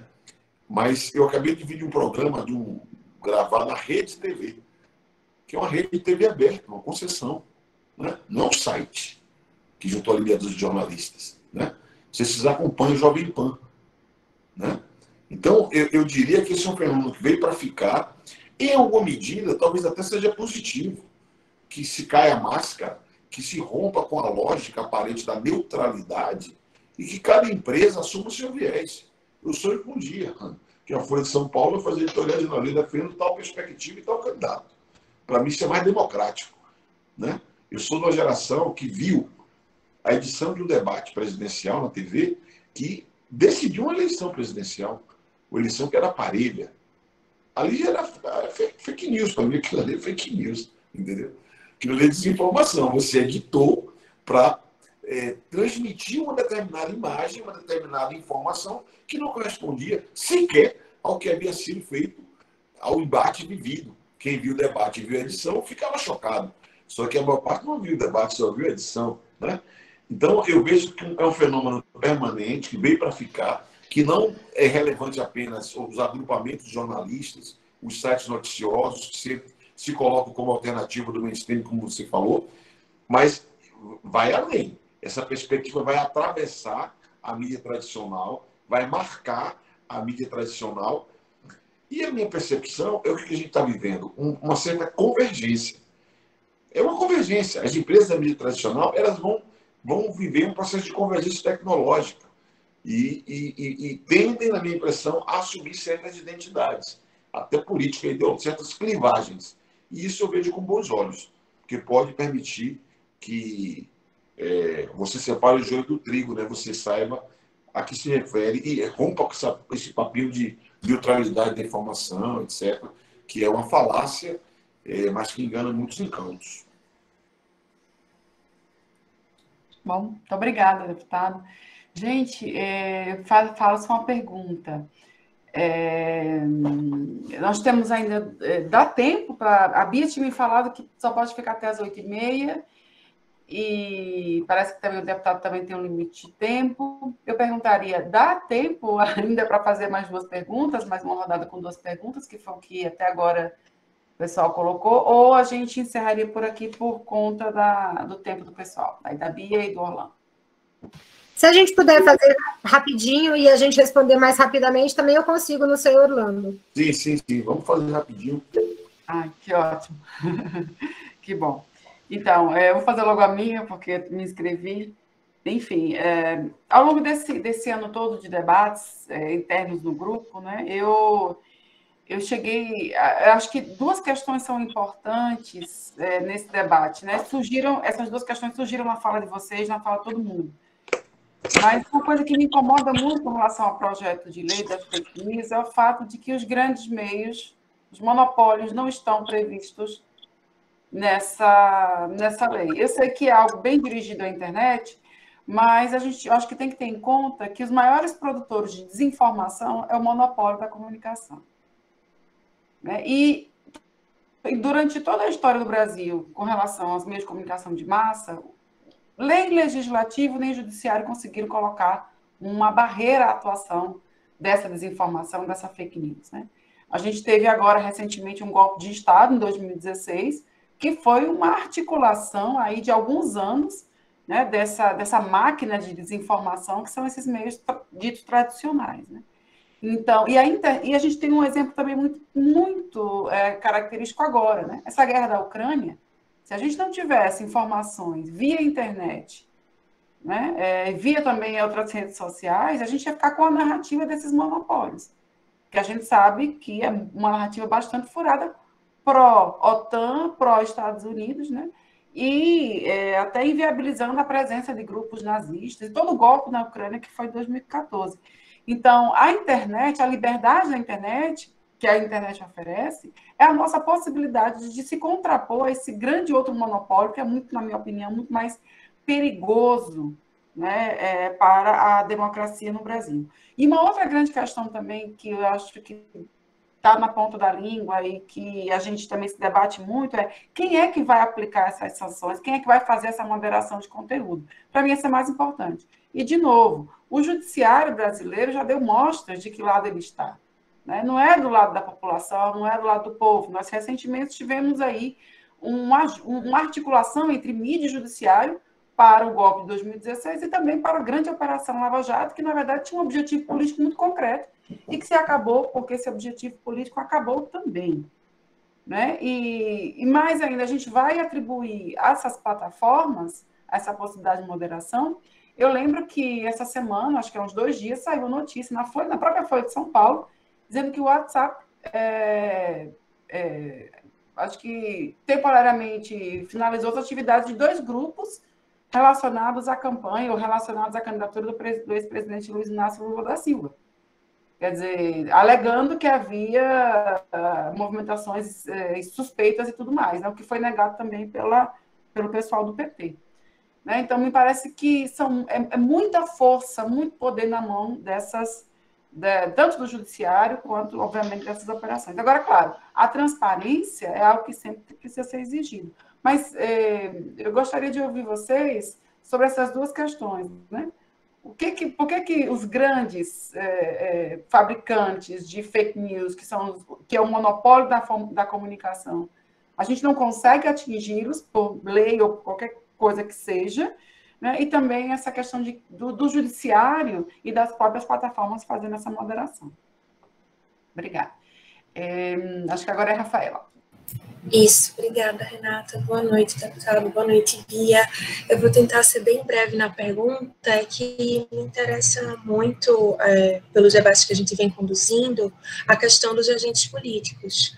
E isso já foi mencionado, né, na fala dos 2, mas se vocês poderiam falar um pouco mais sobre os desafios mais imediatos que vocês encontram para além da inclusão ou não daquele dispositivo que fala especificamente de imunidade parlamentar, porque ainda que o texto do PL tenha conseguido, né, manter esse dispositivo, né, nessa tentativa de responsabilizar, né, agentes políticos pelo uso de redes sociais. A gente sabe, né, que a promulgação, a edição do dispositivo é só o começo, né, de um longo caminho. Eu pergunto isso porque, às vezes, eu acho que se confunde muito no debate público o que é discurso político, o que é um agente político expressando algo, e também porque, em relação, dentro do tema de liberdade de expressão e autoridades públicas, não necessariamente sobre isso, mas relacionado, o Brasil está um pouco atrasado em relação aos espaços internacionais. Eu falo isso principalmente por conta da criminalização do desacato que é mantida no Brasil, e até mesmo, falando em parâmetros internacionais, até mesmo a criminalização dos crimes contra a honra, né, está em desacordo. Então, pergunto isso também, porque, por conta das eleições desse ano, se tem desafios mais imediatos que vocês acham que são necessários para serem endereçados. Por favor, obrigada. Obrigada, Rafaela. Bia, por favor. Obrigada, Renata e Rafaela. Bom, Renata, eu acho que você tem razão quando, do ponto de vista da perspectiva histórica, a gente tem um impacto e um tempo de produção de desinformação na história brasileira muito maior dos grandes meios de comunicação e dos oligopólios da comunicação tradicional do que a gente tem agora no ambiente digital. Mas acho que são processos desinformativos, inclusive, diferentes, né? No meio de comunicação tradicional, você tem e quando a gente fala de desinformação, a gente não está falando necessariamente só de notícias explicitamente falsas, a gente está falando de descontextualização, a gente está falando de ausência de diversidade, a gente está falando de tudo que permeia e que cabe dentro desse grande chapéu de desinformação. Você tem um processo de produção da desinformação que é muito diferente do processo de produção de desinformação que a gente tem na internet, onde você tem a arquitetura dessas plataformas permitindo e lucrando com a disseminação da desinformação que é produzida por terceiros dentro dessas empresas, das chamadas Big Techs, num contexto diferente do que a gente tem nos meios de comunicação tradicional. Não estou dizendo se um é melhor ou mais grave do que o outro, mas me parece que não seria o caso de tratar do mesmo tema no projeto de lei. O que eu acho que a gente tem um projeto ali que está focado na questão de regulação, de transparência, de liberdade de expressão nas redes sociais e nos aplicativos de mensageria e nas ferramentas de busca, e acho que a gente precisa avançar urgentemente, já tínhamos que ter superado esse desafio no nosso país, que é o desafio da regulação dos meios de comunicação tradicionais e da responsabilização desses meios, não só por práticas desinformativas, mas por vários problemas que a gente continua encontrando nesses meios. Hoje a gente está falando de desinformação, mas a gente pode falar do histórico cotidiano de violação de direitos humanos que acontecem nas emissoras que são concessionárias de serviço público. Então, eu acho que a gente precisa avançar nesse debate. Eu espero que a gente consiga reconstruir um contexto em que esse debate seja possível no país, né? A gente perdeu a conjuntura política, a gente perdeu espaço para fazer essa discussão no momento do golpe de 2016, em que a gente precisou voltar a defender o direito à liberdade de expressão e não mais o direito à comunicação e não mais o tema da regulação da mídia em função do contexto que a gente vivenciou ali depois do impeachment, né, do golpe contra a presidenta Dilma, e acho que a gente eu espero que a gente consiga, num curto prazo, avançar nessa discussão para, sim, conseguir avançar no Congresso Nacional para fazer esse tipo de regulação dos meios. Agora, obviamente, não há dúvidas do conluio que aconteceu entre o judiciário e os meios de comunicação tradicionais no golpe de 2016, não há dúvida no papel articulado que as elites institucionais desempenham nesse país. Agora, eu não vejo um caminho, nesse momento, inclusive do ponto de vista de correlação de força na nossa sociedade, para um enfrentamento que não passe pelas instituições. Eu acho que quem vai ter que sancionar as plataformas, se elas não cumprirem as regras que estão previstas no PL 2630, é este judiciário que a gente tem aí. E aí eu acho que a gente vai precisar, inclusive, construir ferramentas de disputa nesse judiciário para fazer essa lei se cumprir, né? Você citou o exemplo do WhatsApp em relação às contas do Lula, eu acho que é isso, a gente que na verdade nem são contas do Lula, né? São contas da campanha, da pré-campanha do presidente Lula, e eu li a matéria e acho que muito logo esses grupos vão ser reativados, porque claramente ali foi uma decisão automatizada que aconteceu sem verificação humana, não para defender a decisão, mas eu acho que ali, enfim, não acho que o WhatsApp vai mergulhar neste processo de tomar posicionamentos político-ideológicos neste nível de bloquear determinados grupos sem motivação em função do conteúdo, se esse conteúdo não estiver violando os termos de uso do WhatsApp, o que não era o caso da campanha do presidente Lula, né? Agora, quem vai fazer a moderação de conteúdo vão continuar sendo as plataformas. Agora, por isso que o PL traz todo um capítulo para garantir regras democráticas de moderação de conteúdo, para garantir que o usuário possa contestar aquela moderação, para se essa moderação causar um dano, o usuário tenha condição de ser reparado na justiça por esse dano de moderação que foi causado por essa plataforma. Eu acho que a gente está avançando no PL. A gente não vai resolver o conjunto desses problemas, mas acho que o PL traz alguns caminhos importantes de limitar o poder das plataformas em relação a essa agenda da moderação de conteúdo. E sobre o que a Rafaela falou em relação aos agentes políticos, a Coalizão de Direitos na Rede já falou várias vezes para o deputado Orlando Silva que ela é contrária a essa extensão da imunidade parlamentar no âmbito do projeto de lei. A gente espera que esse ainda seja um ponto que o deputado Orlando Silva considere rever ao longo do seu relatório que vai ser discutido no plenário nacional, mas eu acho, no plenário do Congresso Nacional, mas eu acho que você tem razão, Rafaela, que o debate vai muito além da questão da imunidade parlamentar. Mas eu acho que o texto traz aspectos positivos, quando ele cria regras, por exemplo, para a operação das contas por parte de agentes políticos, de autoridades políticas ou de órgãos públicos. Eu acho que a gente já está avançando. Claro que vai ser possível que a SECOM da vida, que usa claramente a conta da Secretaria de Comunicação da Presidência da República para fazer propaganda do presidente e para disseminar desinformação, ela vai burlar a regra do projeto. Mas eu acho que quando a gente tem uma lei apontando um caminho para que contas públicas tenham que ser geridas nos mesmos parâmetros da administração pública, acho que a gente está apontando um caminho interessante, que não quer dizer que a gente vai resolver todos os problemas, mas acho que a gente está olhando e acho que esse é um dos avanços, um dos aspectos mais positivos do PL 2630 em relação a esse tema, mas sem dúvida o desafio é bastante mais complexo do que o que a gente vai conseguir dar conta nesse projeto de lei. Mas aproveito para fazer esse último apelo aí, pedindo para o deputado Orlando Silva rever essa questão, no sentido da gente não gerar confusão para o judiciário no momento de interpretar eventuais necessidades de sanção à legislação, entendendo que parlamentares possam ter a sua imunidade no exercício da liberdade de expressão estendida ao âmbito das redes sociais e que isso sirva de argumento para defesas de discurso de ódio, de incitação à violência e de outros crimes que muitas vezes são praticados por essas autoridades.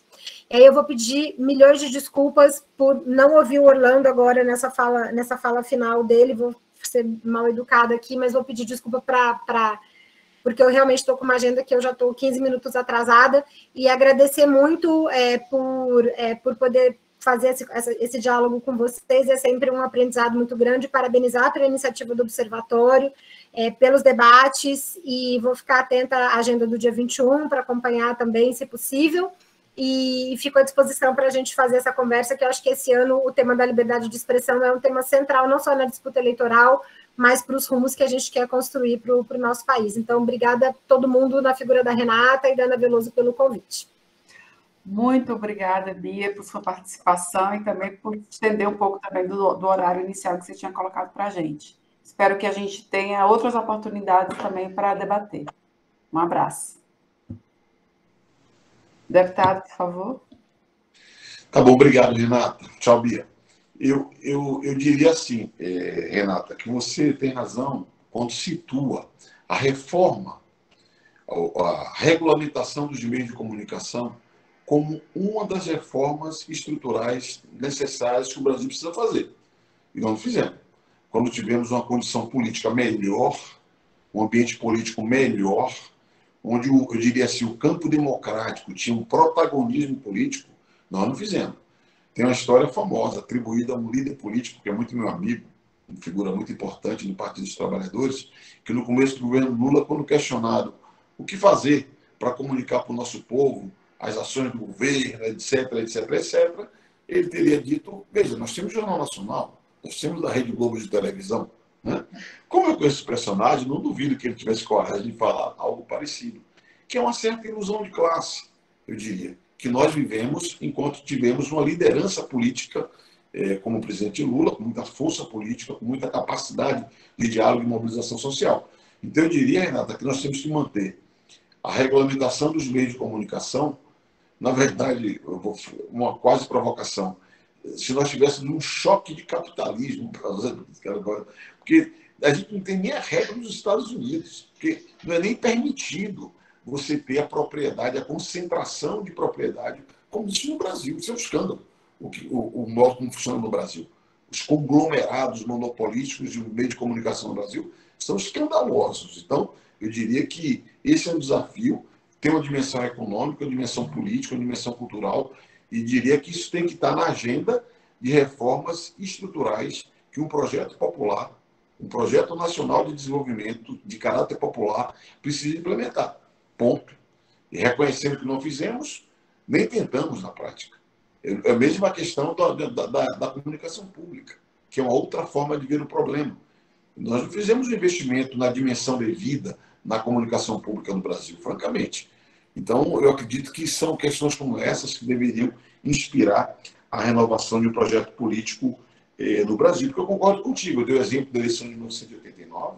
Veja, a decisão de uma eleição presidencial foi feita com base em fake news. E não foi o site, que na época nem tinha, de fulano de tal, quinta-feira livre, não foi isso. Era uma empresa, a maior empresa de comunicação do Brasil, operou, né? Então, mas eu diria que tratar como uma reforma estrutural é importante para a democracia brasileira. E eu diria assim, eu concordaria quase com tudo que a Bia falou sobre os agentes públicos. Eu estou convencido que é muito importante a gente ter um tratamento típico das contas de interesse público, nos termos que a gente colocou. O texto pode ser melhorado, pode ser aperfeiçoado. Não situaria, Renata, esse debate sobre a imunidade parlamentar no mesmo plano. Por quê? O artigo 53 da Constituição Federal, ele é explícito. Ele prevê a imunidade parlamentar formal e a imunidade parlamentar material. A imunidade material formal diz respeito aos processos. Por exemplo, um parlamentar federal, um deputado, não pode ser preso, salvo em flagrante delito. É um aspecto processual. E a material é a liberdade de expressão, opinião e voto. É dito nesses termos. Então, o que nós falamos aqui é sobre a liberdade de expressão, de opinião e de voto que pode ter um deputado federal. Na prática, o que nós temos nesse texto é um arredondamento. Nós estamos reafirmando e incluindo nas redes sociais aquilo que é um comando geral que a Constituição já dá. Alguém poderia perguntar, mas se já está na Constituição, para que repetir? É muito comum na técnica legislativa você ter na lei ordinária algo que está na Constituição. Esse próprio projeto tem um aspecto, um artigo que fala lá adiante sobre a liberdade de expressão como uma garantia fundamental, que também já está na Constituição. A liberdade de expressão é um comando constitucional. Então, essa sincronia do texto constitucional com o texto uma lei ordinária não tem nenhuma novidade. É uma técnica que é usualmente feita na legislação brasileira. Eu, na minha opinião, estou convencido de que a imunidade parlamentar ela não é feita para ocultar crime nem criminoso. Ela não é um escudo para cobrir nenhum crime e nenhum criminoso.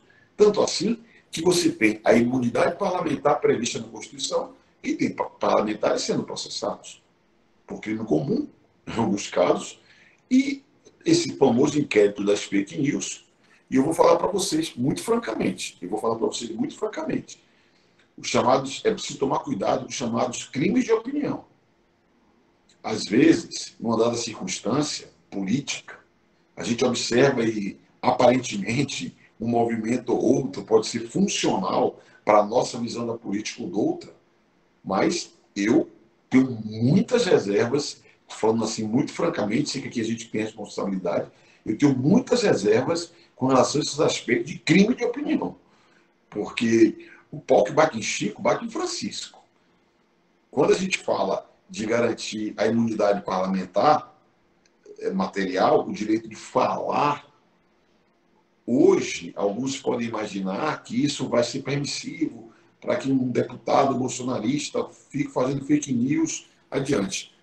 Amanhã, se estabelece um determinado limite, isso pode se voltar contra nós próprios. Nós que falamos do nosso campo. Então, eu sou muito zeloso de garantias fundamentais. Eu sou muito zeloso, porque como eu sou antissistema, de verdade, não sou antissistema, tipo o Bolsonaro se coloca, eu defendo uma outra ordem, eu não defendo essa ordem capitalista. Eu não vou criar mecanismos que sejam instrumentalizados para combater quem tem uma atitude de postura antissistema. Então, eu não sei se eu me fiz entender, respeito quem tem opinião diferente, é um debate aberto que vai ser feito, entendo que, sobretudo, os jornalistas, os grandes jornais, quem mais tem criticado isso, eles o fazem porque criticam os supostos privilégios de políticos, impunidade que envolve político. O sentido é esse. Quando eu vejo a turma fala, porque os políticos ficam impunes, que será mais um instrumento para garantir impunidade. Uma bancada que é crítica dessa proposta, que é a bancada do Partido dos Trabalhadores, com quem eu tenho uma relação muito próxima, de aliança, de convívio no cotidiano, é nitidamente uma postura política numa visão crítica ao campo bolsonarista. Só que vai passar essa fase. E tem determinadas garantias que são importantes para quem defende pontos de vista como os que nós defendemos. Né? Mas, enfim, eu respeito, como disse, as opiniões diferentes, mas eu confesso para vocês que eu tenho convicção e diria que quem é de esquerda, quem é vinculado à luta popular, tudo que puder fazer para fortalecer certas garantias, eu faria, porque isso tende sempre a nos proteger, aqueles que são minorizados. Não somos minoria, mas somos minorizados. Renata, agradeço demais a todos vocês aí a oportunidade. Peço desculpas que eu improviso, de verdade, mas o dia meu começou às 6 da manhã, ainda não acabou ainda, tá bom? Um abraço e estou à disposição de vocês para conversar em outros momentos. Espero que com mais devagar, quem sabe pessoalmente, tomando um Guaraná bem gelado. É isso. Outras coisas do prazer de vocês. Muito obrigada, deputado. Muito bom ouvir essas últimas palavras, um alento mesmo. Que bom que a pessoa tem consciência assim, clara da importância da garantia dos direitos fundamentais, principalmente da representatividade política, né, que é tão atacada. Mas sem política a gente não consegue fazer nada na sociedade, né? Tem que ser protegida mesmo. Muito obrigada pela participação. Em nome do grupo, né, nós nos sentimos muito contempladas com as suas colocações e certamente vai ajudar as nossas futuras pesquisas e nossas contribuições também. Muito obrigada. Pessoal, eu me despeço também de vocês. Na próxima segunda-feira, nós vamos ter um tema também muito instigante. Acho que, principalmente essa garotada, olha a questão geracional aí, né? Mas o pessoal mais jovem acho que vai se interessar bastante, que é a questão da privacidade nas redes, o capitalismo de vigilância.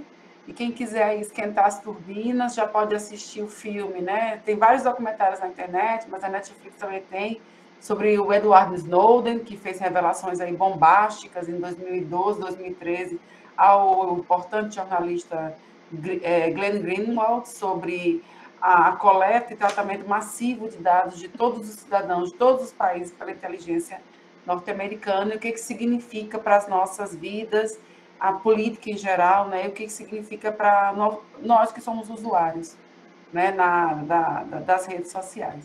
Aí, obviamente, é um tema que está conectado com o que a gente discutiu hoje. Né? Então, eu faço votos que todo mundo possa também aparecer e contribuir para esse novo debate na segunda-feira. No mais, é isso. Boa noite. Agradeço a contribuição e a participação de todos.